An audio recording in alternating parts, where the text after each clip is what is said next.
2 വർഷമായി നമ്മൾ കൃഷിയൊന്നും ഇല്ലായിരുന്നു കേട്ടോ. 2 വർഷം നമ്മുടെ പറമ്പിൽ നമ്മൾ കൃഷി ചെയ്തിട്ടില്ലായിരുന്നു. അതായത് പറമ്പെന്ന് പറഞ്ഞാൽ നമ്മുടെ നിലമാണ്, അവിടെ കൃഷി ചെയ്തിട്ടില്ലായിരുന്നു. അതുകൊണ്ട് തന്നെ കൃഷി ചെയ്യാതെ കിടക്കുമ്പോൾ ഈ മണ്ണ് അങ്ങോട്ട് സെറ്റാവും. ഓരോ വർഷം വെള്ളം കയറി ഒരു 3-4 മാസം വെള്ളം കയറി കിടക്കുമ്പോഴത്തേക്ക് മണ്ണ് നന്നായിട്ട് സെറ്റാവും.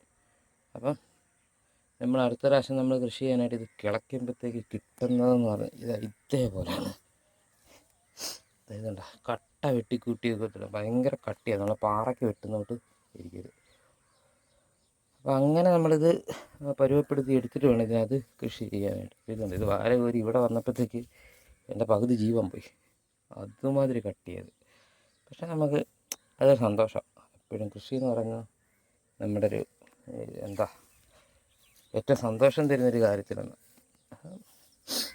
അത് പോട്ടെ. അപ്പം ഇത് ഞാൻ ഈ രീതിയിലാണ് ഇത് ആദ്യം തെളിക്കുന്നത് കേട്ടോ. ആദ്യം നമ്മൾ ഈ പോച്ചങ്ങ് തെളിക്കും, പുല്ലെല്ലാം തെളിച്ച് ഇപ്പം മൊത്തമായിട്ട് തെളിക്കാൻ നിന്നാൽ സമയം പോകും. അത് കഴിഞ്ഞ് ഇപ്പം ഞാൻ എന്താ ചെയ്യുന്നതെന്ന് പറഞ്ഞാൽ ഇതാദ്യം നമ്മൾ ഇതുപോലെ തടത്തിന് ചുറ്റും നമ്മൾ തടത്തിന് എടുക്കാനുള്ള പരുവത്തിന് നമ്മൾ പുല്ല് തെളിക്കും.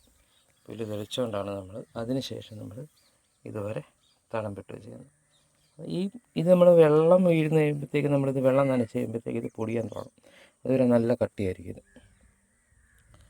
അപ്പം വേറൊരു ഗുണമെന്ന് പറഞ്ഞാൽ ഇതിനകത്ത് നല്ല രീതിയിൽ വേരോടും. കാരണം ഇത്രയും മണ്ണ് ഇളക്കമുള്ളതുകൊണ്ട് വേരോടുകയും ചെയ്യും നമ്മളിങ്ങനെ തല്ലിപ്പൊട്ടിച്ചിട്ട് കഴിഞ്ഞാൽ. അപ്പോൾ ഇതിനകത്ത് നമ്മൾ ചാണകപ്പൊടിയും അതുപോലെ കോഴിക്കാഷ്ടം ഒക്കെ നമുക്ക് മിക്സ് ചെയ്യണം. കാരണം ഈ മണ്ണിന് തീരെ വെള്ളം കയറി ഇതിനകത്ത് വിരയോ ഒന്നുമില്ല. അപ്പോൾ നമ്മളതൊരു ജൈവ അംശം ഉള്ളതാക്കി മാറ്റിയെടുക്കേണ്ടതായിട്ടുണ്ട്.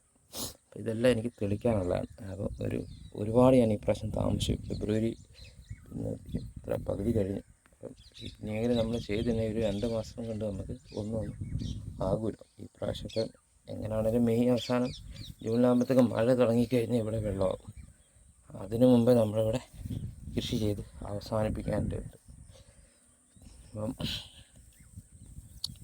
അപ്പം കൃഷിയെക്കുറിച്ച് നമ്മുടെ കൃഷി കാണാനും കൃഷിയെക്കുറിച്ച് അത്യാവശ്യം എനിക്കറിയാവുന്ന കാര്യങ്ങളൊക്കെ ഞാൻ പറഞ്ഞു തരാം. അപ്പം ഈ ചാനൽ കാണുന്ന സബ്സ്ക്രൈബ് ചെയ്യാത്തവരൊക്കെ ഉണ്ടെങ്കിൽ സബ്സ്ക്രൈബ് ചെയ്യണം കേട്ടോ. അപ്പം ഒരുപാട് നന്ദി. Thank you.